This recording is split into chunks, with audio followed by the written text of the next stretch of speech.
Apple just had their WWDC. They didn't release any hardware, but they released a lot of software of what's going to be happening with the iOS 27 update.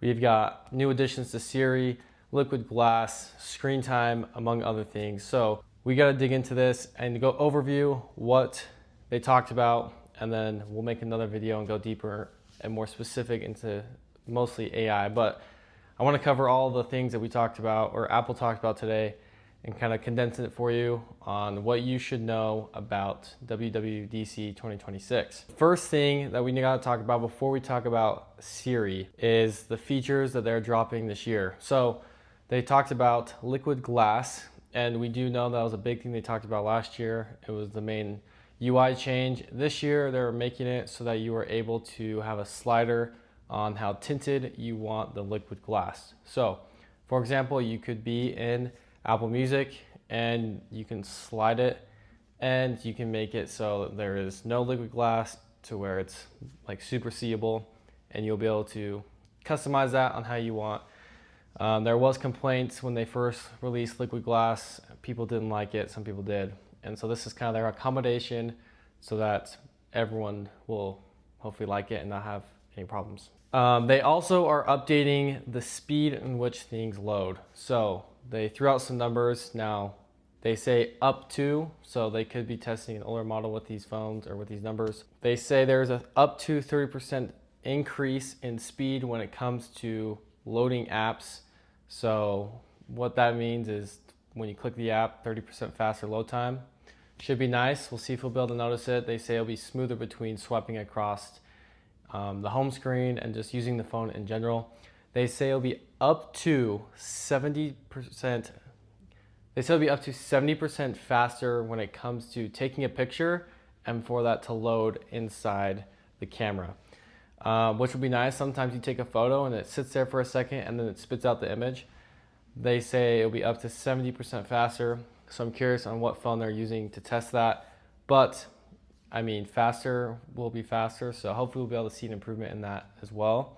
There'll be up to 80% faster AirDrop, which will be super nice. We know sometimes AirDrop can take a while. And me personally, I've had some issues when you touch the two phones together. Sometimes it kind of lags. So hopefully they fix that and it'll be faster that way. So that's some of the features they talked about. Basically just updating some of the things to make it faster. Side note, iPhone 11, shocker, will be able to get this update. So they're extending it that year again. So if you have an iPhone 11, you are in luck this year because they are letting you get this update, which is honestly pretty crazy. No other smartphone company does this, where you're able to have a phone this old and still get updates. So congrats on Apple for that one. They talked a ton about trust and safety. We know that Apple and Google teamed up for the Gemini, and so they really hounded down on trust and safety. And now in this section, they talked a lot about kid and teen safety. So what does this mean? It means that parents have access to better customize and tailor the experience for kids to use iPhone. Now, this means that as the kid ages, and this is a new feature from Apple, they're able to almost graduate into more and more access. So as a kid, you can say, hey, you're only allowed to use an iPhone to call and text, and you have to ask for permission to get someone's number or open a website, things of that nature. And as they get older, they'll have access to apps that are within the age range of the child's account, and then they'll be able to get more and more apps the older they get. Now parents can change this, but by default it'll be this way, where as they get older, depending on the age of the kid account, they'll be able to get the apps related to that age. And if there's any adult images or anything like that, Apple automatically recognizes it and blurs it out so you're not able to see it, just to help kids' privacy so that they can continue to be safe while they are online. So I'd say it's a dub by Apple. They also made it so Apple Screen Time has different categories, and this is for kids. I'm sure it'll work for the adults as well. But say there's 3 categories, and you say, I want the allotted time to be 3 hours for all 3. You say you have like social media, entertainment, and gaming. It'll automatically split that time and give you like 30 minutes of social media, or then they'll give you like an hour of entertainment, and then for games it could give you like 2.5 hours. So I don't know if I did the math right, but for example, do something that way. So depending on how you adjust it, it'll be able to split the time up in between those things, which will be nice. And they'll just kind of making screen time a little bit better and easier to use. Okay, so for the big thing that we were waiting for when it comes to this Apple event is the new AI features that we knew were coming, and they did come, thank goodness. This was huge and the most main thing that they were talking about in the keynote, and it is now Siri AI. So no it's still Apple Intelligence, but they call it Siri AI, and there's a lot to unpack here, so we're going to go over it simply on the things you need to know. Then we'll make another video about the whole Siri thing and deep dive. But for this video's sake, Siri AI now has its own dedicated app. So like ChatGPT, Gemini, Grok, to name a few, they all have their own AI app. Siri now has its own AI app, which will be super nice. So very similar to Gemini, for example, it'll save the chats. You can make new chats, etc. You can tell that it is a Gemini background by the way it responds, but Apple has its own touch on it, so it still has that Apple feel. So it's still the Gemini layout kind of, but the Apple touch. So honestly, kind of best of both worlds. We know Gemini is pretty good. Now, a couple cool things that you're able to do with Siri is you're able to have continued conversation. So before, it'd be like, here's a couple things I found on the web. Now you're able to actually have conversations, and they gave an example like this one. Can I get tickets?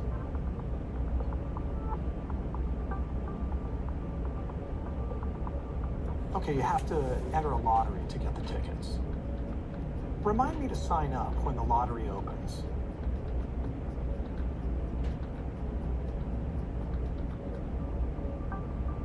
Okay, got a reminder. Now let's hear one of her new singles. Reminders, music, the things you'd expect Siri to do, but now that much more capable.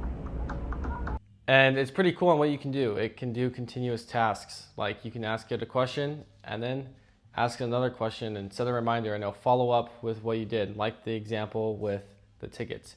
Super cool. Finally, Siri is not going to be as dumb as they have been since iPhone came out. Which is going to be nice. So we'll have to make sure this works in real life. We know it's the keynote, so everything's going to be perfect for the video. But I do think it's going to be a lot better than it has been.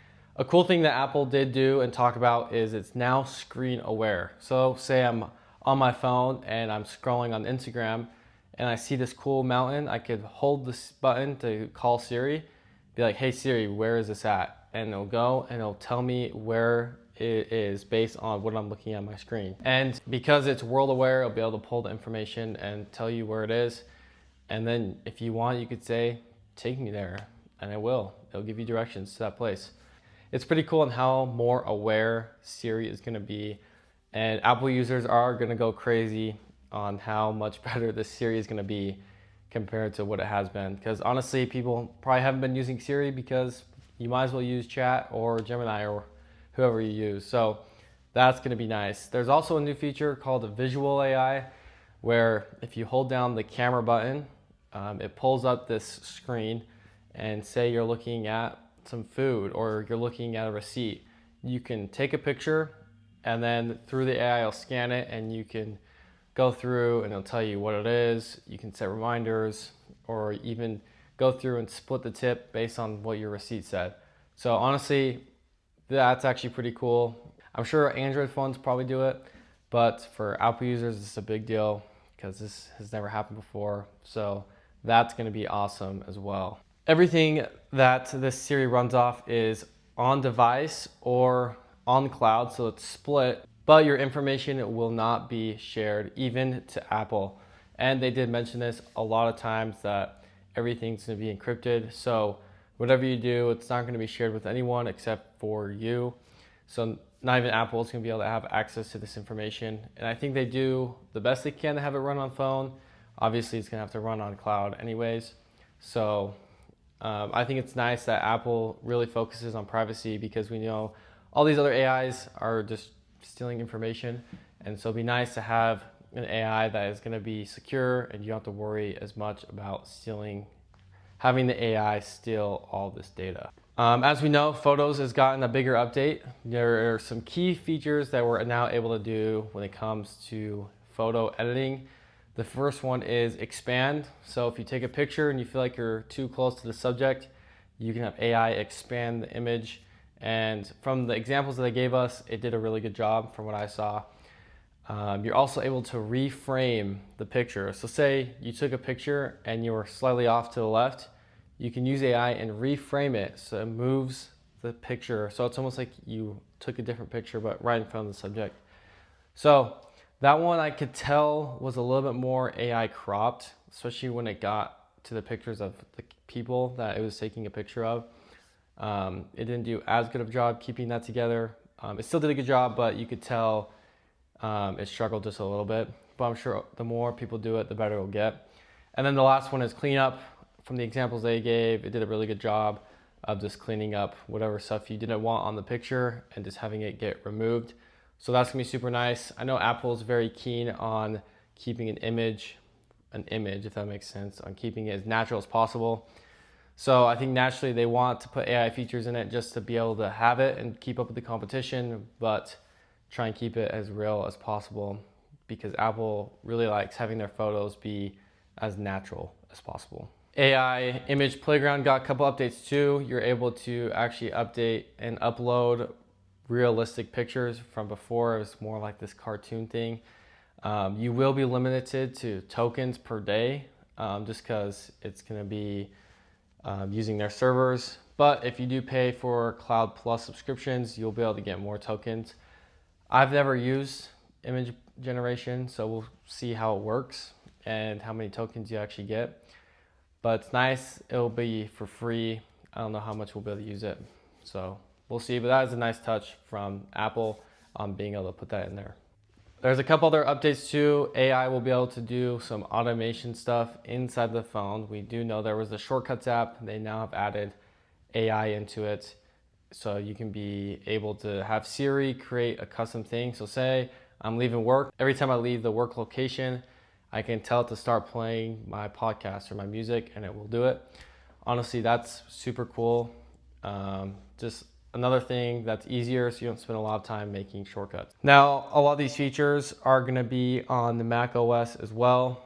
The new update is the Golden Bridge, I think is what it was, for macOS. So all these AI features will all be available on macOS and iPad as well.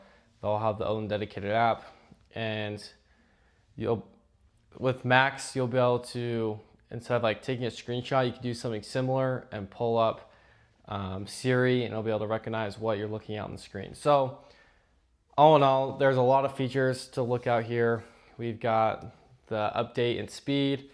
We got the iPhone 11 still being able to get this update. We got screen time updates and a huge Siri overhaul to the point where you can even change the pace Siri talks from fast to slow and all this stuff. So super cool. I'm excited to see what it's going to look like in person when the beta comes out next month.